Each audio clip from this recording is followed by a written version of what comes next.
फ्लिपकार्ट का प्रचार करके मुसीबत में पड़ गए अमिताभ बच्चन। नमस्कार, मैं किशन कुमार हूँ। आपको सुनकर आश्चर्य लग रहा होगा कि आखिर फ्लिपकार्ट का ऐड करके मुसीबत में अमिताभ बच्चन कैसे आ सकते हैं। वो तो हमेशा ही ऐड करते रहते हैं, फ्लिपकार्ट के पहले भी उन्होंने ऐड किए हैं।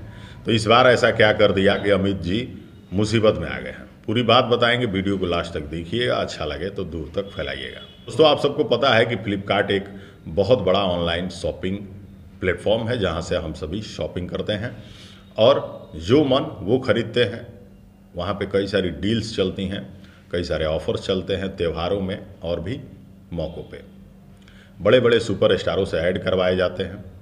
आप सबको पहले से भी पता होगा कि जैसे ही ऑनलाइन बिजनेस में कोई भी चीज़ें अपनी कीमत में इजाफा करती हैं या घटता है तो उसका असर सीधे रिटेल मार्केट पे पड़ता ही पड़ता है। ऑनलाइन बिजनेसेस जब से आए हैं तो रिटेल दुकानदार यानी कि मार्केट के जो दुकानदार हैं, जो ऑफलाइन सामान बेचते हैं, उनको तो हमेशा ही ऑनलाइन शॉपिंग से फ़र्क पड़ता है। लेकिन इस बार कुछ ऐसा हो गया जिसकी वजह से एक बड़ा बवाल खड़ा हो गया है। अमिताभ बच्चन इन दिनों बिग डील वाली ऐड कर रहे हैं फ्लिपकार्ट के लिए। इस ऐड में अमिताभ बच्चन ने ये कह दिया कि इस जगह पे यानी कि इस डील में या इस बार के ऑफर में आपको जो भी चीज़ें, जो भी सामान मिलेगा वो रिटेल दुकानदार से कम दाम में मिलेगा। यानी कि जो रिटेल दुकानदार हैं उनके काउंटर से कम दाम में यहाँ पर मिलेगा। जिस बात को पूरे देश भर ने नहीं विश्व ने देखा। और अमिताभ बच्चन एक ऐसे हस्ती हैं जिनकी बातों को लोग गंभीरता से लेते हैं। बड़े स्टार हैं, अगर कुछ कहते हैं तो लोग उसको फॉलो भी करते हैं। बड़े स्टार अगर गुटखा का प्रचार कर देते हैं तो लोग गुटखा भी जम के खाते हैं। तो आपको ये बता दें कि जैसे ही ये डील वाली वीडियो चलने लगी, यानी कि फ्लिपकार्ट से जुड़ी हुई ये वीडियो पब्लिश हुई, तो रिटेल एसोसिएशन एक्टिव हो गया। यानी कि दुकानदारों का एक अलग एसोसिएशन है जिसने लीगल एक्शन लिया, जिसको ये लगा कि इनकी ऐड की वजह से सीधे सीधे हमें टारगेट किया जा रहा है और उस टारगेट से हमें सीधा सीधा मार्केट का, बिजनेस का नुकसान हो रहा है। तो ये चीज़ें जब हुई, यानी कि रिटेल एसोसिएशन ने जब लीगल एक्शन लिया तो इस ऐड को वापस ले लिया गया है। यानी कि बिग डील वाली जो ऐड है अमिताभ बच्चन ने किया था उसको वापस ले लिया गया है।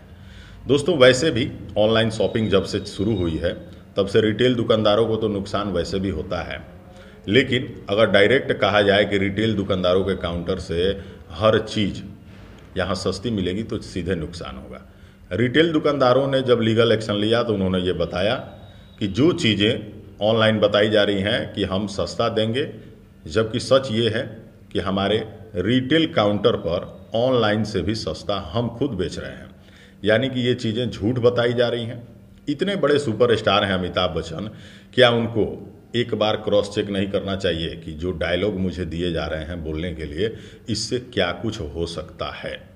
मैं एक बड़ा नाम हूँ, मैं एक बड़ी हस्ती हूँ, मैं अमिताभ बच्चन हूँ। अगर मैं कुछ बोलता हूँ तो इसका असर सीधे कहाँ पड़ेगा। बड़े सुपरस्टारों को भी रिटेल दुकानदारों के बारे में सोचना चाहिए कि ये ऐड अगर मैं करता हूँ, अगर इस डायलॉग को बोलता हूँ तो क्या कुछ हो सकता है, इससे नुकसान हो सकता है कि नहीं। तो इस तरह के डायलॉग को थोड़ा चेंज करके डिलीवर करना चाहिए था, क्योंकि कभी भी रिटेल दुकानदारों को अगर नुकसान होता है किसी भी वजह से तो ये अच्छी बात नहीं है। सबका बिजनेस चलना चाहिए, ऑनलाइन भी ऑफलाइन भी। त्योहारों का मौसम है, डील तो आएगी, ऑफर तो आएंगे, लेकिन इस तरह की जो एक नई अपडेट थी वो आप तक हमने पहुंचाया। आपको क्या कुछ लगता है? जो भी लगता है कमेंट करके बताइएगा। अगली वीडियो में दिखाएंगे कुछ और। तब तक के लिए नमस्कार।